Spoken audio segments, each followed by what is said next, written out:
Deuteronomio 30, la elección. A. Restauración para un Israel arrepentido. 1. Cuando hubieren venido sobre ti todas estas cosas. Sucederá que cuando hubieren venido sobre ti todas estas cosas, la bendición y la maldición que he puesto delante de ti, y te arrepintieres en medio de todas las naciones a donde te hubiere arrojado Jehová tu Dios. A.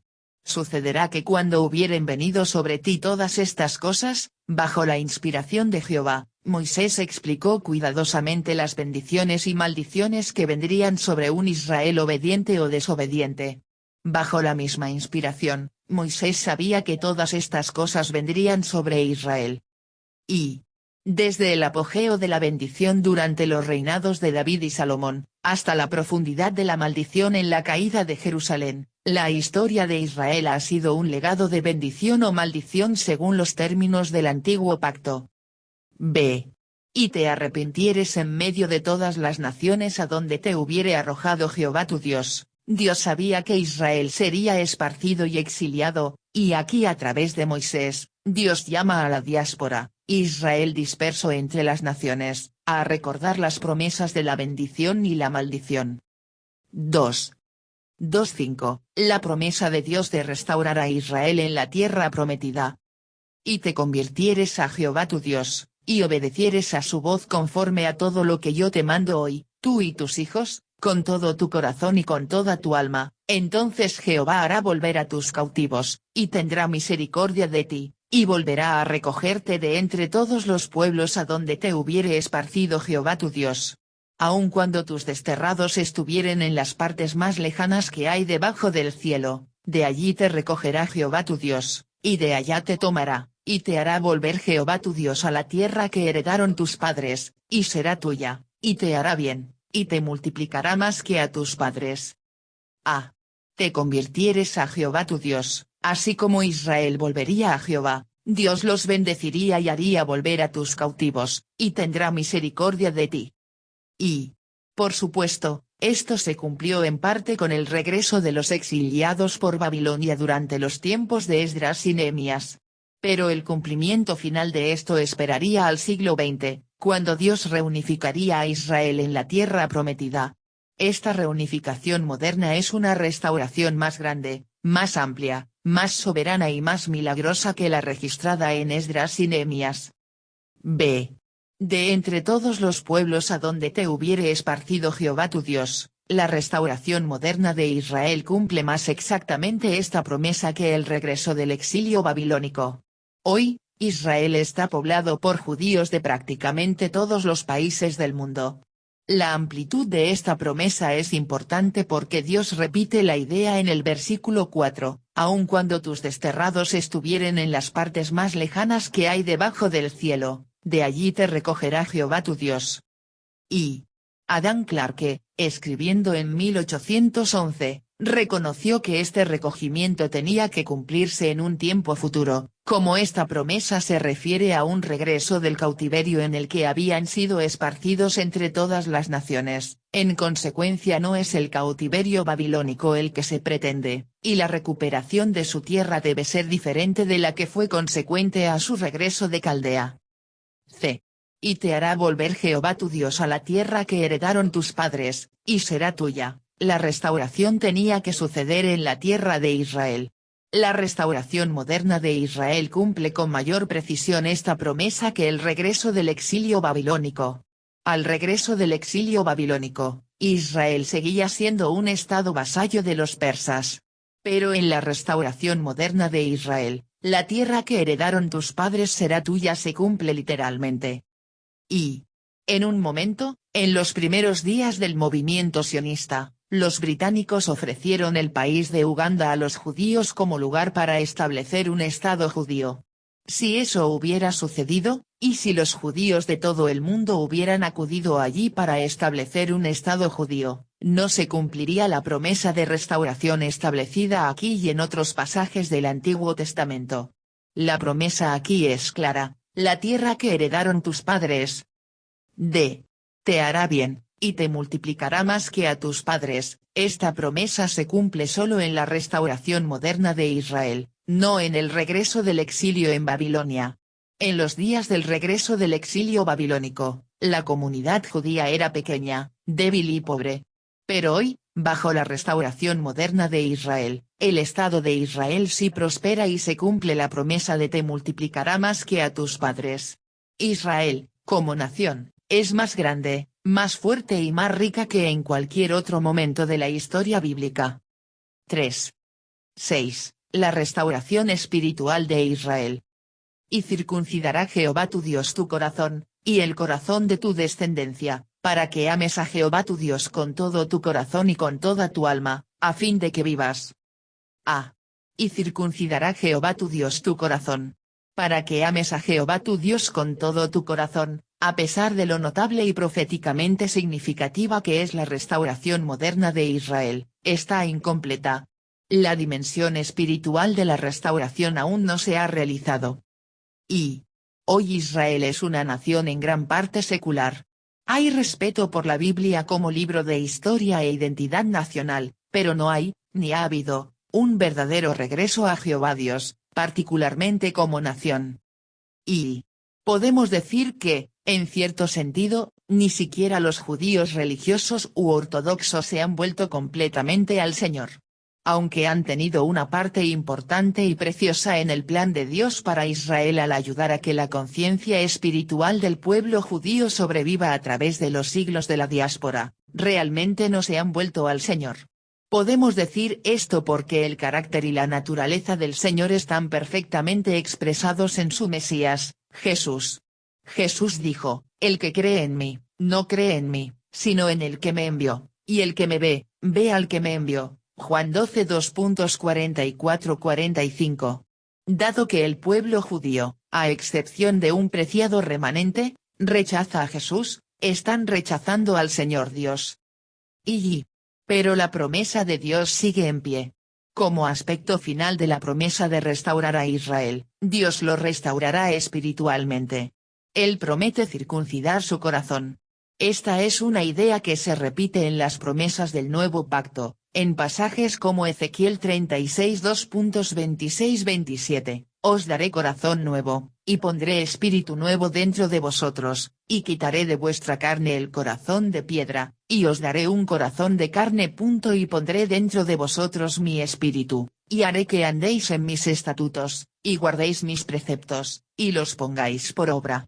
Ciertamente, Pablo prometió que todo Israel será salvo, Romanos 11:26. Jesús dijo que no regresaría hasta que Israel lo aceptara como Mesías, porque os digo que desde ahora no me veréis, hasta que digáis, bendito el que viene en el nombre del Señor, Mateo 23:39. Y algunos han pensado que debido a que la restauración moderna de Israel aún no ha demostrado esta dinámica espiritual, no tiene nada que ver con estas profecías. Pero la dinámica espiritual se menciona correctamente en Deuteronomio 32.26 como la última de las bendiciones de la restauración. Además, la imagen de la restauración en Ezequiel 37, la visión de los huesos secos, muestra a Israel restaurado y fuerte, antes de que el Señor soplara el aliento de su espíritu sobre el Israel restaurado. Consideramos la restauración moderna de Israel como una señal notable y un cumplimiento extremadamente significativo, pero hasta ahora solo parcial, de estas profecías. 4. 7:10. Bendiciones sobre un Israel arrepentido. Y pondrá Jehová tu Dios todas estas maldiciones sobre tus enemigos, y sobre tus aborrecedores que te persiguieron. Y tú volverás, y oirás la voz de Jehová, y pondrás por obra todos sus mandamientos que yo te ordeno hoy. Y te hará Jehová tu Dios abundar en toda obra de tus manos, en el fruto de tu vientre, en el fruto de tu bestia, y en el fruto de tu tierra, para bien, porque Jehová volverá a gozarse sobre ti para bien, de la manera que se gozó sobre tus padres, cuando obedecieres a la voz de Jehová tu Dios, para guardar sus mandamientos y sus estatutos escritos en este libro de la ley, cuando te convirtieres a Jehová tu Dios con todo tu corazón y con toda tu alma. Y pondrá Jehová tu Dios todas estas maldiciones sobre tus enemigos. Y te hará Jehová tu Dios abundar, en parte, Estas profecías se cumplen ahora en la restauración moderna de Israel. Pero tal vez su cumplimiento final suceda en el milenio, cuando Israel se haya restaurado como un pueblo verdaderamente vuelto hacia el Señor y su Mesías, Jesús. B. Moisés concluye su gran sermón: escojan la vida. 1. 11-14. La capacidad de Israel para guardar el pacto. Porque este mandamiento que yo te ordeno hoy no es demasiado difícil para ti, ni está lejos. No está en el cielo, para que digas, ¿quién subirá por nosotros al cielo, y nos lo traerá y nos lo hará oír para que lo cumplamos? Ni está al otro lado del mar, para que digas, ¿quién pasará por nosotros el mar, para que nos lo traiga y nos lo haga oír, a fin de que lo cumplamos? Porque muy cerca de ti está la palabra, en tu boca y en tu corazón, para que la cumplas. A. Porque este mandamiento que yo te ordeno hoy, el pacto que Dios hizo con Israel, el antiguo pacto, no es demasiado difícil para ti, ni está lejos. Israel ciertamente podía guardar este pacto. Dios no esperaba lo imposible de Israel cuando esperaba que guardaran este pacto. B. Porque muy cerca de ti está la palabra, en tu boca y en tu corazón, para que la cumplas. Sin embargo, esto no tiene la intención de significar que la ley mosaica podría guardarse a la perfección, ni que una persona podría ser lo suficientemente obediente a la ley mosaica como para ganar una posición justa delante de Dios. Y recuerden que la ley era solo un aspecto del antiguo pacto. También estaban los aspectos del sacrificio y la elección. Dios nunca esperó que Israel obedeciera perfectamente la ley ni que encontrara justicia a través de la obediencia a la ley. Es por eso que Él proveyó para el sacrificio, el castigo de una víctima perfecta e inocente en lugar del pecador. Dios no esperaba que un israelita confiara en su obediencia a la ley para salvarlo, aunque Dios quería que Israel amara su ley. Dios esperaba que un israelita confiara en la expiación hecha por el sacrificio para hacerlo justo, y que entendiera que este sacrificio apuntaba hacia un sacrificio perfecto que Dios haría un día a través del Mesías. En esto, un israelita piadoso, en el antiguo pacto, confiaba en la obra de Jesús el Mesías para salvarlo incluso antes del tiempo de Jesús. C. Para que la cumplas, sin embargo, el antiguo pacto, como un todo, incluyendo los aspectos de la ley, el sacrificio y la elección, podía ser guardado. No estaba más allá de la capacidad de Israel para guardarlo. 2. 15-18. La elección. Mira, yo he puesto delante de ti hoy la vida y el bien, la muerte y el mal, porque yo te mando hoy que ames a Jehová tu Dios, que andes en sus caminos, y guardes sus mandamientos, sus estatutos y sus decretos, para que vivas y seas multiplicado, y Jehová tu Dios te bendiga en la tierra a la cual entras para tomar posesión de ella. Mas si tu corazón se apartare y no oyeres, y te dejares extraviar, y te inclinares a dioses ajenos y les sirvieres, yo os protesto hoy que de cierto pereceréis, no prolongaréis vuestros días sobre la tierra a donde vais, pasando el Jordán, para entrar en posesión de ella. A. Mira, yo he puesto delante de ti hoy la vida y el bien, la muerte y el mal, bajo los términos del antiguo pacto. Israel tenía una elección, la vida o la muerte, el bien o el mal. Dependía de ellos. Dios iba a glorificarse a sí mismo a través de Israel de una forma u otra. Como sucedería era realmente la elección de ellos. B. Jehová tu Dios te bendiga en la tierra a la cual entras para tomar posesión de ella, bajo los términos del antiguo pacto. Israel, si era obediente, vería bendición. Si desobedecía, entonces Israel de cierto perecería. Dependía de Israel y se basaba en su conducta. Y es esencial que entendamos que nosotros, en Jesucristo, no nos relacionamos con Dios en los términos del antiguo pacto, sino en los términos de un mejor pacto, el nuevo pacto. Bajo el nuevo pacto, mi relación con Dios no se basa en lo que yo hago por Dios, sino en lo que Jesús ha hecho por mí. Por supuesto, hay más en el nuevo pacto que esto, pero esta es una distinción crucial entre los dos pactos. Y si este antiguo pacto es inferior al nuevo pacto, y si había un alto precio a pagar por rechazar el antiguo pacto, ¿No deberíamos saber que hay un castigo aún mayor por rechazar un pacto aún mayor? Hebreos 10 2.28-29. 3. 19-20, escoge, pues, la vida. A los cielos y a la tierra llamo por testigos hoy contra vosotros, que os he puesto delante la vida y la muerte, la bendición y la maldición. Escoge, pues, la vida, para que vivas tú y tu descendencia, amando a Jehová tu Dios, atendiendo a su voz, y siguiéndole a él, porque él es vida para ti, y prolongación de tus días, a fin de que habites sobre la tierra que juró Jehová a tus padres, Abraham, Isaac y Jacob, que les había de dar. A los cielos y a la tierra llamo por testigos hoy contra vosotros. En estas palabras tan solemnes, Moisés puso la elección delante de Israel. Tenían que elegir entre la vida y la muerte, la bendición y la maldición. B. Escoge, pues, la vida. Al mismo tiempo, aunque la elección pertenecía a Israel, a Dios le importaba lo que ellos eligieran. Cuando Moisés suplicó a Israel, clamando, escoge, pues, la vida, sabemos que reflejó el corazón de Dios hacia Israel. Cómo se glorificará Dios a sí mismo a través de Israel dependía de ellos, pero obviamente era la preferencia de Dios que se glorificara a sí mismo a través de un Israel obediente y bendito. Así que él suplicó, escoge, pues, la vida.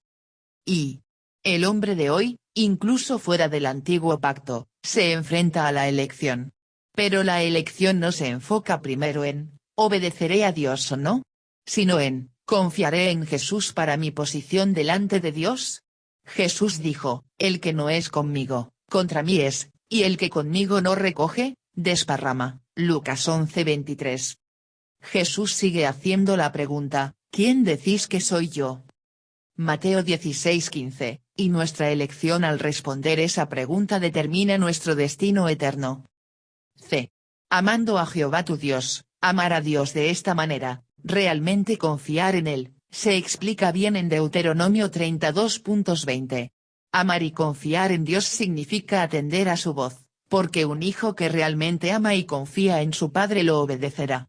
Significa seguirle a Él, porque si realmente lo amamos y confiamos en Él, estaremos apegados a Él. Significa considerarlo como nuestra vida, y prolongación de días, porque si lo amamos y confiamos en Él, Él no es parte de nuestra vida, Él es nuestra vida,